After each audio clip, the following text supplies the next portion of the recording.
You know, Resident Evil is easily my favorite ongoing legacy franchise, and yet I've never actually played Resident Evil 5 before today. I've owned this game on PS4 and Steam for almost 4 years, but I never played it before. That may seem odd, considering the fact that the first game I played in this series was Resident Evil 4.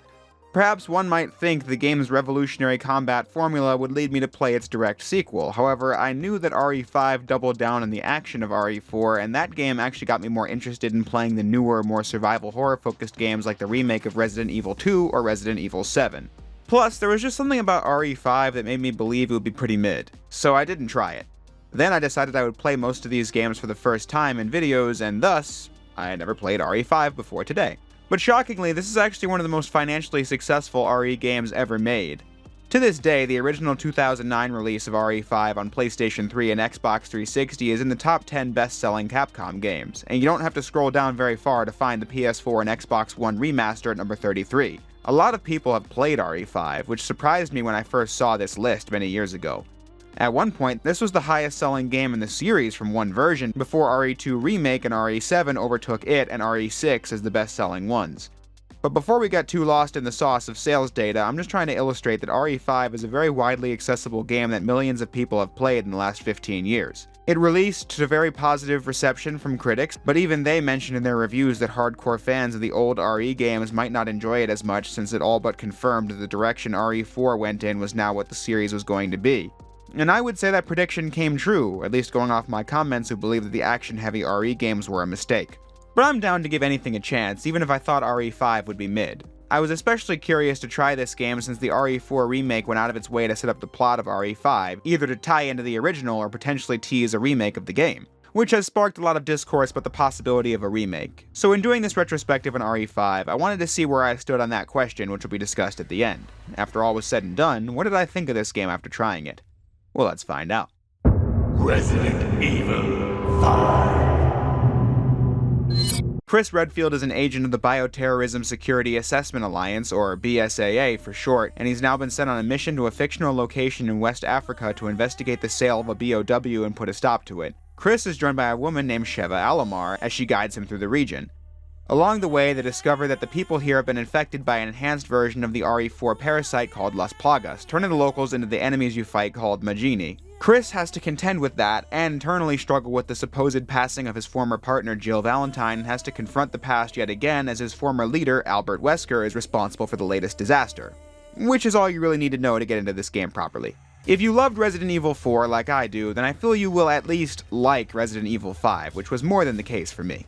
I remember saying in the video on RE4 that the game's combat system was very unique since it simultaneously grandfathered the modern action third-person shooter but also plays in a way that is very distinct from those later titles. In RE5 you have a system that is very similar. Chris uses a variety of weapons against hordes of enemies, and you use those weapons to hit critical points on enemies to get up close and do a melee attack, which gives you invincibility while you do it and can clear out crowds if you get overwhelmed. Though Chris is more about using his fists to deal massive blows to enemies, while Leon prefers agile kick attacks. Either way, it made for satisfying melee attacks. While you fight, the tension is increased because Chris cannot move while aiming, so aiming is a risk where missing one shot means your enemies have the chance to get closer to you and do some damage. This time around, critics thought the inability to move while aiming was more of a limitation than they did when reviewing RE4, but personally, I thought the mechanics of shooting in RE5 worked for all the same reasons as it did in the last game. I'm imagining that to people playing it at the time, RE5 looked like it was intentionally holding itself back when other shooters introduced consistent cover shooting mechanics and the ability to move while aiming. In some ways, the controls have improved for RE5 though. This game features full 360-degree movement on the analog stick, when RE4 was still using the classic tank controls from the older games, just with a third-person camera. This made RE5 feel pretty smooth to control when traversing through the areas, while also feeling familiar to players of RE4, as you still have the classic moves like the quick turn for an immediate 180-degree shift. But you'll have more mobility when moving backward and forward. Having said that, there were areas that I did prefer how RE4 handled. For example, in the last game you could move the camera left and right while sprinting. It wasn't by a wide margin or anything, but it was useful for seeing things in Leon's peripheral vision that wouldn't be obvious by leaving the camera at its default position. In RE5, you can move the camera up and down while sprinting, but not left and right, and that really toyed with my muscle memory. I also wasn't a huge fan of the way the inventory screen worked. Games with a bunch of weapons have had many different ways to deal with this issue, and RE5 does it in the fashion I find least desirable. You can access your inventory with a press of a button, but it pops up in real time, which means you have to grab whatever you want while the action of the game is still ongoing. But you're frozen in place while doing something like asking Sheva to give you grenades or ammo, which can lead to you taking damage like it's Ratchet & Clank 1. This is faster, perhaps, than a game like RE4 where you had to stop the action entirely to look at the inventory, but I find that system more comfortable. I think a system like Ratchet & Clank 2 or Metal Gear Solid works where you pause the action to switch weapons, but the process is pretty fast. Although, when actually thinking about it, perhaps that wouldn't work for a multiplayer game, but alternatively, a real-time inventory screen can work, like The Last of Us, where you grab a whole assortment of gear while being on the move. I would be complaining a lot more about this had I not noticed something a few hours in that someone in the comments had already said before I finished saying this paragraph. Which is that I noticed that 4 inventory slots had directional inputs on them. Putting those items on those slots is how you quick swap weapons like it's Jak 2. Which meant I didn't have too much of an issue with the inventory screen after a little bit of playtime, but I figured I would bring this up anyway because I don't really like the real-time frozen-in-place inventory system on principle, even though you can thankfully quick swap weapons. But as I said a few moments ago, despite those nuances, I still think that if you love RE4, you'll find something to enjoy in RE5. You may prefer how RE5 does things I just listed out over RE4 or vice versa, which can be discussed, but RE5 is absolutely cut from the same cloth as RE4. Where it departs is in how the game fully drops the pretense of this series intending to be scary. I suppose this is also in the eyes of the beholder, as I've gone on record to say that I wasn't really scared of any of these games besides 2 Remake and 7. Those games actually gave me a really fun feeling of complete and utter dread while going through them the first time. There were jump scares that got me in the early games when I first played them, but largely I was more afraid of losing progress than the inherent fear factor of the games themselves. However, I've also said that not having played them when they were new was probably a factor. But it's still pretty clear this was supposed to be a very strong element of the game, as you would walk into the unknown with a small ammo pool and no idea how you were going to survive whatever was going to come your way. This was a consistent element throughout all of the classic RE games. In Resident Evil 4, that specific element is dropped since ammo is everywhere in that game, but I think RE4 still has a really tense atmosphere. Think back to that part after the village when you first rescue Ashley where it's pitch black and raining with thunder and lightning, and the lighting comes from torches lit across the area as enemies slowly emerge from the shadows. You don't fear running out of ammo, but it is a suspenseful atmosphere. RE5 is just a straight-up action shooter, taking RE4's idea of frequent action set pieces and doubling down on it with car chases and other vehicle sections and pretty much non-stop combat. Only a couple of dedicated puzzle sections throughout the game. In fact, off the top of my head, the only puzzle in this game I can think of is this part where I had to redirect laser beams across 3 rooms in a row. I admittedly had an embarrassing death here at the end. I solved the 3rd puzzle, but didn't understand how to get through the lasers and died trying to just walk through it. You're supposed to move the laser back a bit so you could redirect it again on the other side. Oops. But besides that, you don't really do much in the way of puzzles besides finding keys to open doors, but I don't even know if that technically counts as a puzzle anyway. RE4 was like this too, and also had some of the most painfully obvious puzzle solutions in series history, but my point is that I thought RE5 wasn't really trying to scare you as much as it wanted to provide an action movie-like thrill ride, and to that end I thought it was successful. The game offers a bunch of set pieces with a decent amount of variety so that the campaign never gets boring. You'll have an enemy rush at the beginning, a chase from enemies, navigating a dark cave where one character uses the light and the other character fights, boss encounters with unique team strategies, chainsaw enemies, getting locked in a room with a mutant that's only weakness is on its back, and the list goes on. The only time I felt like this was a hindrance was when you had to do the on-rail shooting section.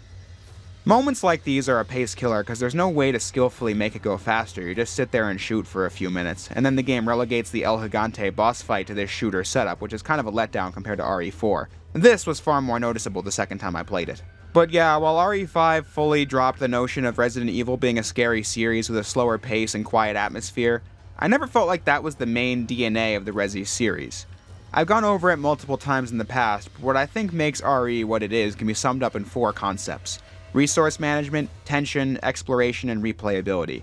I think it's totally fair for a game in this series not to follow the exact formula of the classic games and still be considered a worthy part of the franchise if it still adheres to these core principles applied in whatever way best suits that game. I've said this about RE4, and I think that still holds up in RE5. I already covered tension because the combat pits you up against an army of enemies with a control system that locks you in place while aiming. But to look at the other pillars I laid out, in RE5 they all revolve around the partner mechanic. Each game with multiple protagonists has handled it slightly differently, but to put it simply, imagine the part in RE4 where Leon and Luis battle against a horde of enemies in the house. Only it lasts for the whole game, and Luis was his own character with his own inventory you had to manage. Chris is teamed up with Sheva throughout the entire story, and she's controlled by an AI in the single player. I was dreading this element of RE5 and had a fearful prediction that this would make the game more frustrating than it otherwise would be. In my first play session, I thought the game was kind of hard to get used to, especially since you get a big enemy encounter within about 10 to 20 minutes of gameplay. At that point, Chris nor Sheva had much ammo or weapons, so I got overwhelmed with it. But after a few hours, the system actually started clicking with me. I thought the partner system was designed compellingly. Again, effective resource management is the largest mechanical through line of the RE series, and this was a dynamic that kept my inventory at the front of my mind at all times. When you break boxes in RE5, you have to choose if you want to pick the item up as Chris or press a button and have Sheva pick it up and add it to her inventory. So throughout the campaign, you're constantly assessing your own inventory and combat preferences and what weapons and ammo Sheva might need to best support your playstyle. For example, I prefer to do more damage at a faster rate myself, so I made sure Chris always had a shotgun and a machine gun and other powerful weapons. I would use a sniper rifle if it was given to me, but then I would usually give it to Sheva when I was next able to, because I noticed the AI, at least in my playthrough, tended to be much more conservative with ammo than I was. So I thought that Sheva getting rifle weapons and a basic handgun would complement my more aggressive playstyle. Since we both had handguns, I'd sometimes skip out on picking up handgun bullets since I knew Sheva was running low on them or out of them entirely. When upgrading the weapons, I usually focused on Chris's stuff, but I also thought it was important to give Sheva's some upgrades to make her more powerful, and I'd also upgrade her weapon's max ammo count for a free refill of ammo so I could stick to collecting ammo for myself. Though on the subject of ammo refills, when I was playing this the second time in multiplayer, my friend told me that you can refill ammo in this game by combining it with the weapon in the inventory screen like the classic games, which is way faster than reloading. So you can save yourself money by not even bothering upgrading the reload speed. But I'm sure you get the point by now though, right? This partner dynamic in RE5 added a lot of strategy to the playthrough and I really appreciated that.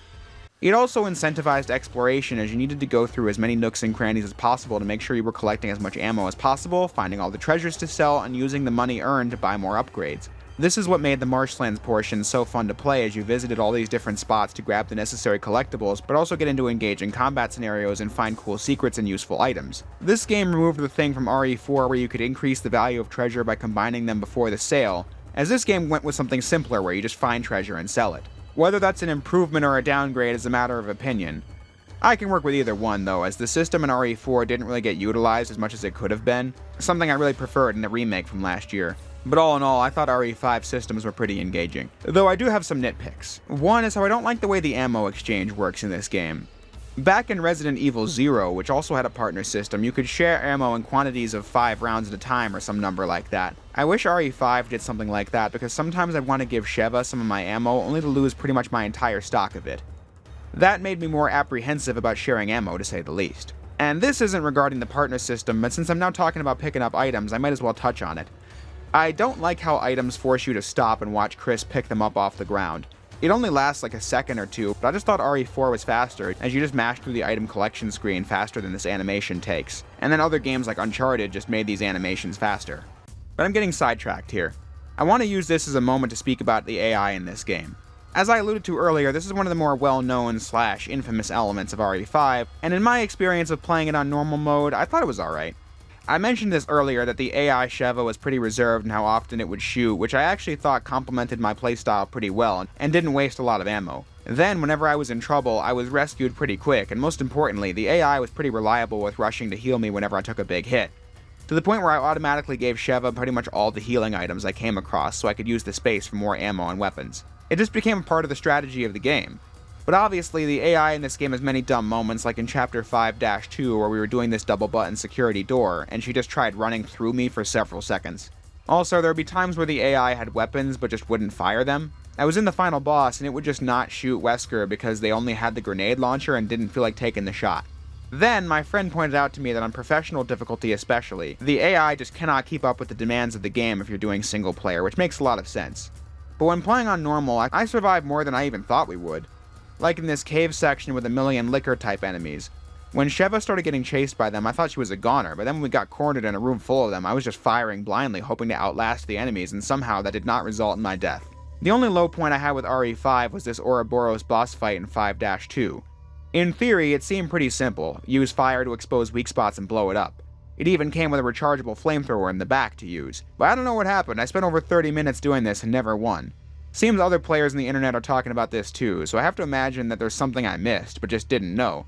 So I did what one YouTube comment suggested, which was buy a rocket launcher and kill it in 2 seconds. That did the trick. But that low point was pretty hard to explain since I have no idea what went wrong, so that wasn't even the AI partner's fault. But in the event you do take a massive issue with how the partner mechanics work, luckily Resident Evil 5 is a fully functioning co-op mode that you can play online. For this, I enlisted the help of my friend Ruby of Blue, who has made many Resident Evil, Sonic, and Halo videos if you're interested. The link will be in the description. I actually asked him to do this playthrough when I was covering RE1 like 2 years ago, and now that time has finally arrived. When I was playing this game by myself, I could already tell how much more fun the game was going to be when I'm playing it with a friend who also knows their way around Resident Evil, because I thought the system of managing 2 inventories and relying on a partner during combat was really engaging, and that was when it was with a computer. With another person, it was exactly as enjoyable as I thought it was going to be. This adds a ton of replay value to the game as you get to experience it from another angle. In the single player, you play as Chris, and there are parts where the Sheva AI does things you don't. So as a result, I decided to let Ruby play as Chris, and I'd play as Sheva in the multiplayer, and through doing that, I got to explore those parts that Chris did not in the single player. You get to experience new content this way and play the game through a new lens. For example, the part in the marshland with the boat is more fun because now one player steers and the other one shoots. In the single player, I didn't pay much mind to the AI trying to shoot enemies while I was driving the boat. Now, the inventory management dynamic is made more interesting because when I'm playing the game with a computer, I'm using that AI as an extension of myself, giving it weapons and healing items to best support my gameplay. When it's with another person who has their own playstyle and weapon preferences, we have to manage that in real time. Also, both of us needed to keep healing items around to make sure nobody got caught in a jam while the other player couldn't help.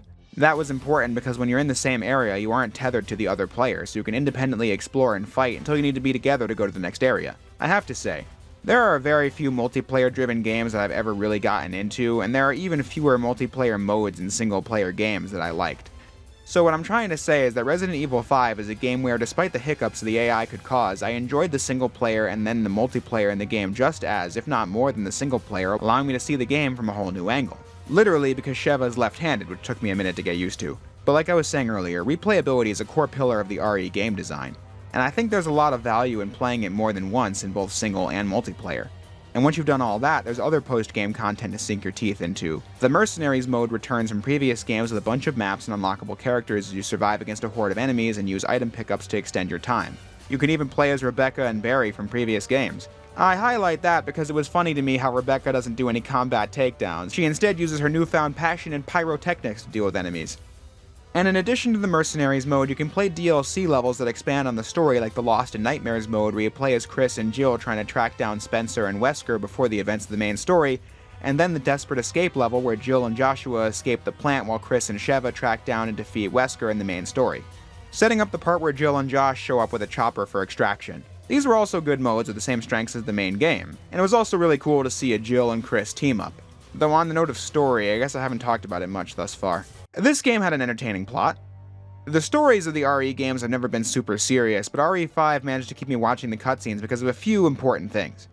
First, the voice acting is consistently good in this. At their absolute best, previous games were entertaining in like a cheesy way, but more often than not just kinda got the job done. But I just think the characters in RE5 are well cast and do a good job with the delivery of the lines. Special mention to Roger Craig Smith as Chris, who's by far the best voice the character has ever had and probably ever will. Then the story holds your attention because the cutscenes are directed so well. Action scenes have a good mix of fast-paced hits and slow motion, the camera work and shots are great, and the motion capture is really convincing. But the production values are off the charts in RE5. Playing the game for the first time in 2024 didn't make me feel like I was playing some ancient, dated game. Of course, this is on PC, so I was playing at 4K and 60 FPS, not the original PS360 version, but I'm just saying that artistically, RE5 has a lot of appeal despite some lower res textures. Models are detailed and animations are fluid, the lighting is phenomenal, and the devs made sure every weapon and effect had some kick to it. The game has a distinct visual style thanks to its lighting filter effects. I'm sure some might point to the piss filter as a drawback to the game, but I think it's a strength.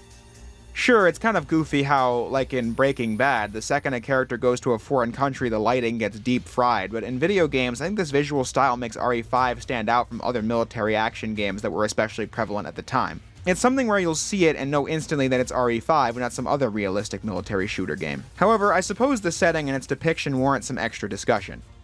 As mentioned earlier in the script, RE5 takes place in a fictional part of Africa. If you know anything about this game, you already know I'm talking about the infamous incident where a trailer for the game was shown in 2007 and a journalist said that mowing down an army of Africans felt pretty racist. I only know about this because the gamers furiously complain about it to this day, but I never heard the original quote, so I figured I'd check it out. It was stated that the preview, which was admittedly not representation of the entire game, gave the author an uncomfortable feeling, stating that it's not inherently a problem, just a matter of execution. Reading up on this, it was pretty surprising to see just how much this blew up. Because at the end of the day, it was just one person's opinion on a trailer for a product that wasn't going to launch for another 2 years, so it wasn't even based on any thorough evidence, but an initial reaction. But in those 2 years afterwards, other journalists from pretty much every publication, even semi-related to video games, weighed in on it, curious to know if the game was in any way changed as a result of that original opinion, or if the character of Sheva was included because of it, when the answer was no. The game being passionately defended by Karen Dyer, who played Sheva, and similar sentiments were echoed by TJ Storm, who played Joshua, when the Associated Press interviewed them. It's in Africa.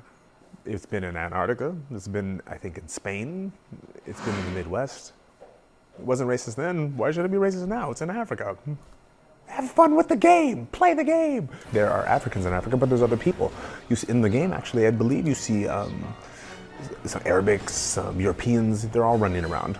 They're all in trouble, and they're all in the same boat. It would be one thing if, they were shooting people who weren't infected or shooting people who weren't, part of this evil. But these are people that are, they have to defend themselves.